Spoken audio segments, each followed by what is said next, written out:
But we had one Chinese family in Maryborough, and they ran Peach Village, the Chinese, the Oriental restaurant in town, which is the only place you would go if you wanted to pretend to be a grown-up. It was like a rite of passage when you're like 16. You're allowed to go, everyone would go out with their friends or whatever and be at a proper restaurant. Yeah. And the kid, there was 2 kids, and they ended up hanging out with friends of mine, and his nickname ended up being Toozy. His nickname was Toozy because he would go around and like tell everyone how hard he would party, and we're like, oh, okay, right. Well, why's your nickname Toozy? And he's like, because my friend here, he parties the most, but I'm second.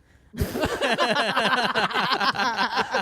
everyone's like, okay, Toozy, number 2, good boast. I mean, that second biggest partier in Maryborough. Yeah.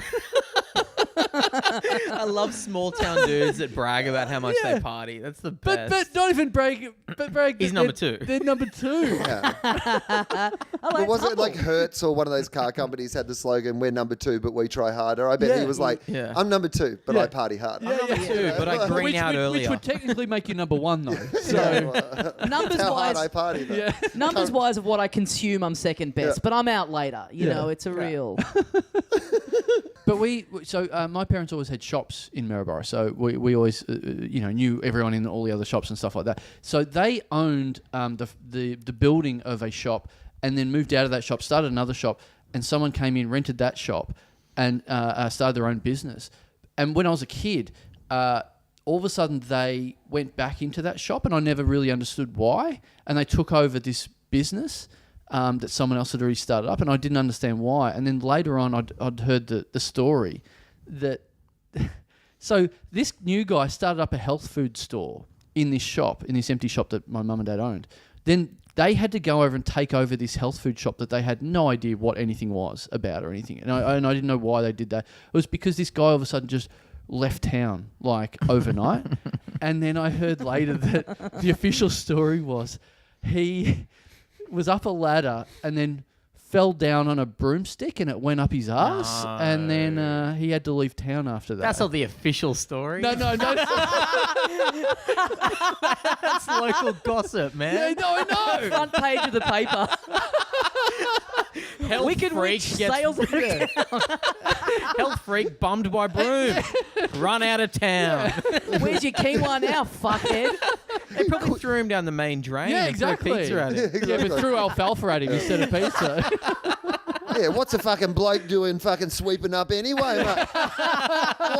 Why's a bloke got a fucking broom in Maryborough, mate? Yeah, his That's nickname. fucking bullshit, mate. Yeah. Oh, Broomy McBroom over there. If it had been With a fucking Harry Potter with a fucking broomstick up his ass. Should have stuck a How's your fucking... Quidditch now, fucking Harry? Should have stuck a chop up your ass, mate. Get some meat into you. The idea that like someone fell off a ladder Yes. onto a like broomstick. firstly Another bit of A wood. broomstick that is standing upright. Yeah. On its fucking bits of wheat or whatever they use. firstly, and what was not wearing pants or like the force. Yeah. He's was lubed up up a before ladder. he's gone up the ladder. As you do. To get something from the attic. I'll just leave this broom here for no reason. So wait, so the bad luck that was the story that you...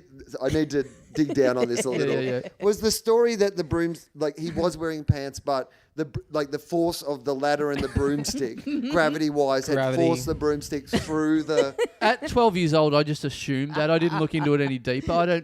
I haven't asked my parents lately, but I will. Do you reckon go that would back happen? in. Like, could we myth bust that and see if that would happen? Well, I'm just saying, here are my initial queries. Firstly, just the entire scenario.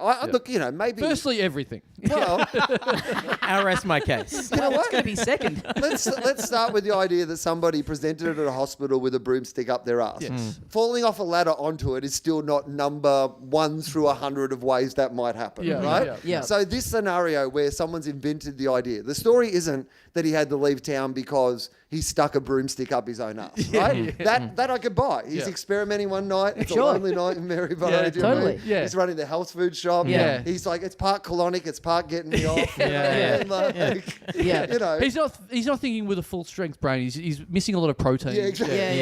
Yeah. It was a big Saturday night for him, but hey, that's onesie for you. You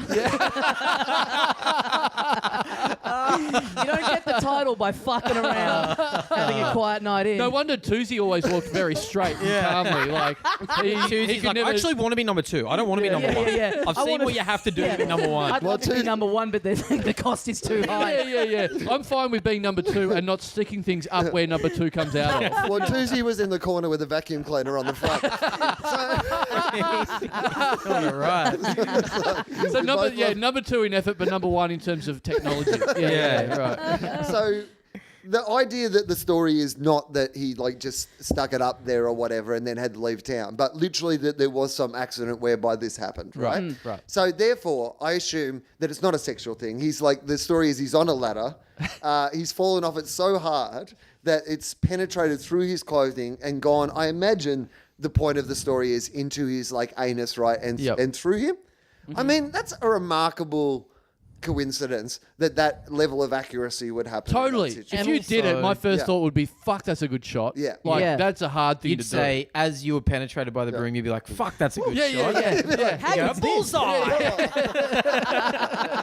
That's a good selling point for the broom as well, that it's durable enough to withstand. You know those ads for that flashlight brand where they run over it with a Mack truck? Ads for a broom and then just violently falling onto it and then pulling it out. It's intact. Like a Ginsu knife. It can cut through shoes. This broomstick can cut through pants. It goes straight up the ass. It goes through an anus like butter. It's 2 o'clock in the morning. You've fallen asleep in front of the telly. You know the advertorials on you to see a guy going up a ladder. You're like, why is that broom there? Yeah. Oh, God, I know how this ends. Damn tail are back with a vengeance. So yes. But you would be thinking, fuck, what my point being, you know that bit where something hurts and you go, fuck, I'm just waiting for that pain. You know, it takes a second or 2. Yeah. That's when you think, fuck, that's a good shot. Now, Yeah. oh, fuck. That's great. Your response is like a broomstick is all the way up your ass and you're just like going, ah. Okay. You go, oh, no, I've got to give it to the broom. That was a good shot. Yeah. So let's say that happens. What's your next step in that scenario? Like, let's because if you suddenly, so say this has actually happened. Yeah. You're up a ladder, minding your own business. Yeah. You've slipped You're naked as normal. Yeah. through a miracle of nature. A broomstick has gone up your anus. You hope no witches walk in and have to fly somewhere. That's what you hope. What do you do next? Like, do you call someone? Do you try to remove the broom? Like, is that like... Well, You try to remove the broom first. I'm thinking I got to get the official story out there. I'm thinking you got to ring Elaine and Robert Chandler and go, Exactly. you might have to take over work tomorrow. So, I can't sell carob at the moment. I'm about to run currently out of town. indisposed. a couple of things. I'm leaving town at a pretty slow pace, to be honest. But I'll leave a clean path behind me. Yeah. Because I mean, what's worse? You are going to get a new broom.